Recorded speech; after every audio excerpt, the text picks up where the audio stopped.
as partial truths and pieces of a larger puzzle, then you will be comprehending everybody. You can help guide people towards the proper direction from there. What we experience as a self experiencing a world can also be thought of as a mimetic megastructure, a multifaceted conglomerate entity manifesting in all of reality at once within the replicated construct of intelligent, self aware consciousness generated by your brain and body, generated by your environment, generated by your society, generated by your mind, all working in concert with one another, manifesting as a subjective experience occurring in awareness, manifesting as an objective fact, an event that is measurable in physical reality. My experience of that event is interpreted through the lens of my cultural conditioning, everything I've been taught in my life.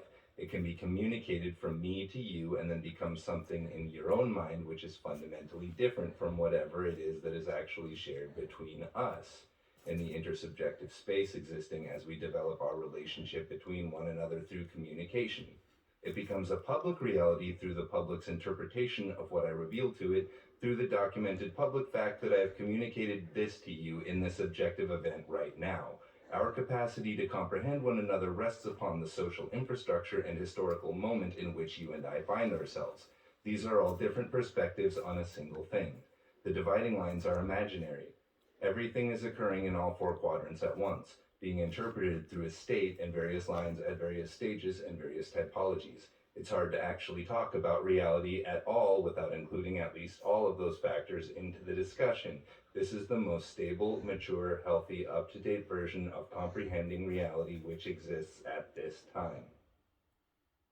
This day-to-day waking realm of unconscious habit and unresolved yearning is only one realm that exists. There are visionary realms where other truths are revealed, and these will alter your comprehension of reality itself. You are not what you think you are. You are a spiritual entity. You have the ability to train yourself in having moments where you lose yourself, forget who you are, and just become a moment in time, one with the environment and the cosmic deeper truth than that which you are accustomed to. But you can't quite place what it is. Is it normal for a human mind to have visions that are so profound and powerful and detailed? Why does nobody talk about this?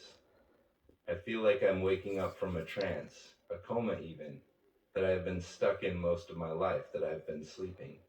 I hope that I'm not losing my mind. The world of our daily conscious waking lives is but a shadow of the rich, articulate harmony of an infinite conscious cosmos hidden within the silence of the mind. People of strictly flesh will always want more, never understanding the nature of this core addiction, this core inadequacy, this yearning without name.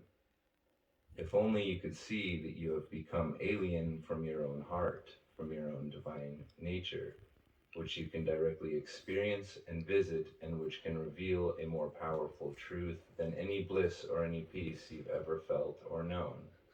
And this is quite simply nothing more or less than you casting off your attachments and your ego and experiencing that which has always been desired, a return home, a resolution to the dissonance, a letting go of troubles.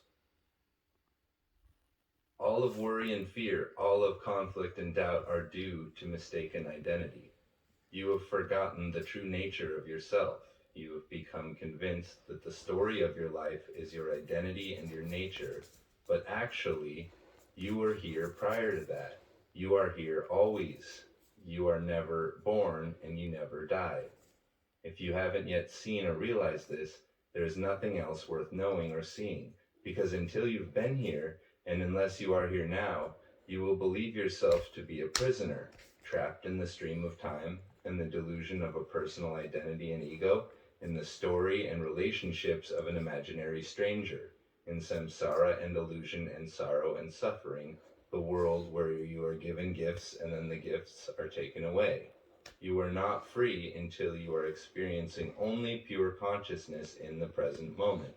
But this is always so. Buddha nature is here, everywhere, always, ever present.